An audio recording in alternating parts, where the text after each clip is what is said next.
Hey.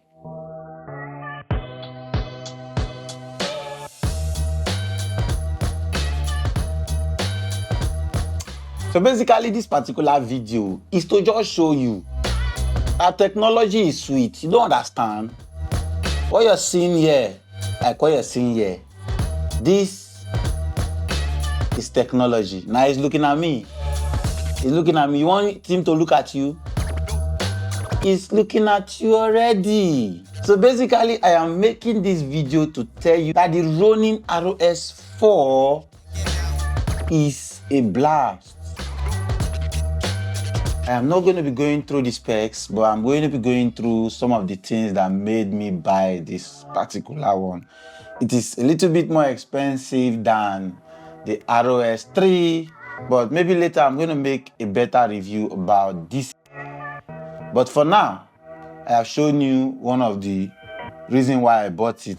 So I can be shooting a scene, like I can be shooting a short film, and I don't have somebody else to hold the camera for me. So once the other person is standing, I can just put a point where the camera will track at the person. The second person will be on this point, maybe the third person can be on that point. So the camera will be rotating on its own. You understand? It will be rotating on its own to capture whichever person that is on the scene at that particular point, or whatever you want him to do. Then secondly is the fact that I don't have to buy an extra plate to use this thing on portrait mode. Hey God. Hey God. Now there are two things working here already. Because this cord is already, this part is plugged in, I can use this record button down here to be recording. I don't have to be pressing record on my camera. It's automatically syncing with the camera. It knows which camera is this. So if I check my app here, it's already showing me the camera that is placed on it. So two things, the portrait mode, and also I can be recording directly to my camera with this cord. When I bought the Crane 2, the Crane 2 came out with a lot of other things that I did not use all through till I sold it. And when I wanted to sell it, a lot of people were like, why you want to sell them? Why you want to sell them? Don't you think it's still useful? They did not know I want to buy the Rs4.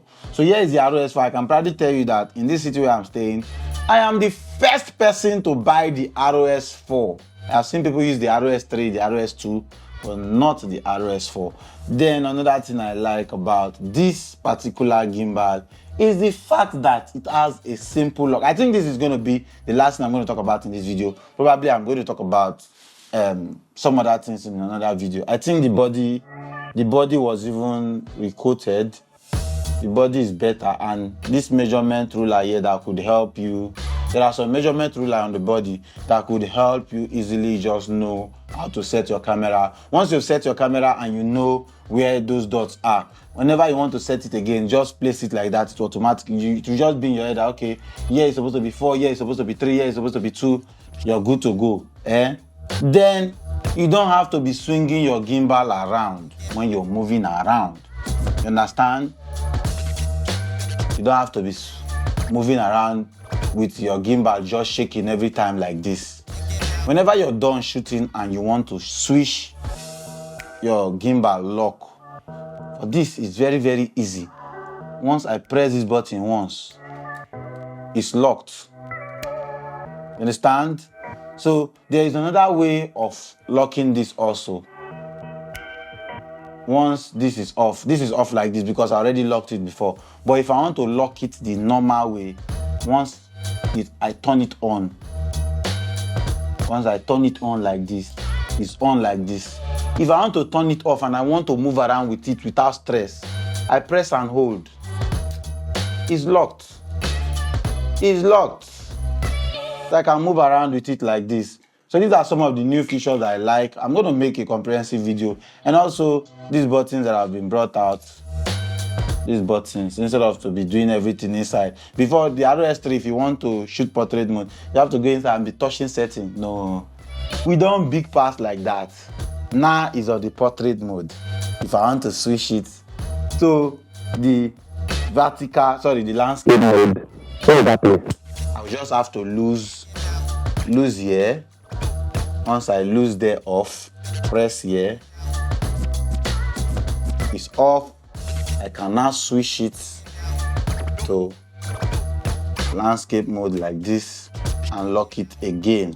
So this time if I turn on my camera, it's going to be on the landscape mode. You see, I go live for you. Ladies and gentlemen, this is how we are starting this YouTube thing. You understand?